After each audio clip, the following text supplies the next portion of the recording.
कारण का बाजार आवारातील जेवढे व्यापारी आहेत हे कायदेशीर आहेत आणि पुणे बाजार समितीचं त्यांच्यावर नियंत्रण आहे। आमच्याकडे व्यापार करताना खूप मोठ्या पद्धतीने कॉम्पिटिशन होतं। मार्केटच्या बाहेर जे व्यापारी आहेत त्यांना कुठल्याही प्रकारचं टॅक्सेस नाहीयेत, सेस नाहीयेत किंवा कुठले सरचार्ज नाहीयेत। ते परस्पर बाहेरच्या बाहेर ट्रेडिंग करतायत आणि जे मार्केटच्या आतमध्ये जे लीगल ट्रेडर्स आहेत, जे लीगल व्यापारी आहेत, होलसेल पद्धतीने व्यापार करतात, त्यांना सगळ्या प्रकारे टॅक्सेशन आणि सेस आहे।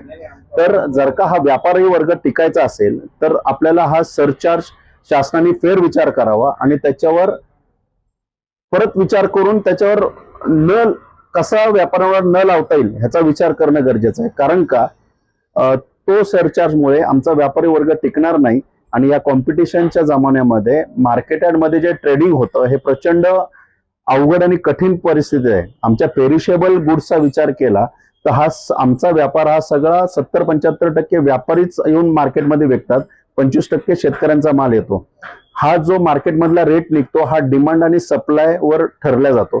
जो डिमांड आणि सप्लाय प्रमाणे त्या त्या फळे भाजीपालाचा रेट निघतो आणि तो रेट निघाल्यानंतर हा होलसेल ट्रेड होतो। त्याच्यानंतर पुढची चेन चालू राहते, शेतकरी, होलसेलर, रिटेलर आणि कंझ्युमर या पद्धतीने हे साखळी आहे। या साखळीमधला एक जरी घटक कुठेतरी अडचणीत आला तर ही पूर्ण साखळी अडचणीत येण्याची शक्यता आहे। तर जर का ही व्यवस्था नीट चालवायची असेल तर बाजार समिती आणि प्रशासनाने फेर विचार केला पाहिजे। हा एक्सेस जे टॅक्सेस लागू होतात हे आमच्यापासून त्वरित काढून आमच्यापासून ज्या अडचणी, व्यापाऱ्यांच्या अडचणी समजून घेतल्या पाहिजेत।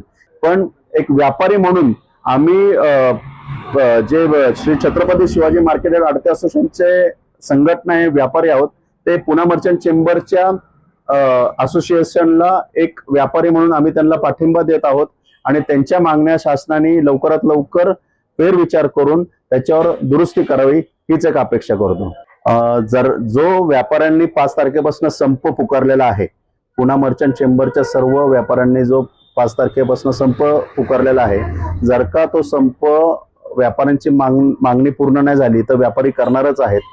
पण जर का ते बंद पडल्यानंतर त्याचा परिणाम पूर्णपणे शहर व जिल्ह्यावर व राज्यावर होणार आहे। कारण का जे ट्रेडिंग होणार आहे ते थांबल्या जाणार आहे आणि ह्याचा इनडायरेक्टली ग्राहकांवर परिणाम होणार आहे।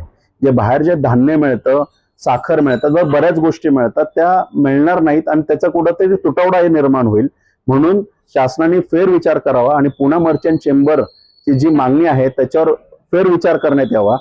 5 तारखेला आमचं perishable Chhatrapati Shivaji market yard आडते असोसिएशन पेरिशेबल मालाचं व्यापारी आहोत, आमचं मार्केट चालू राहणार आहे।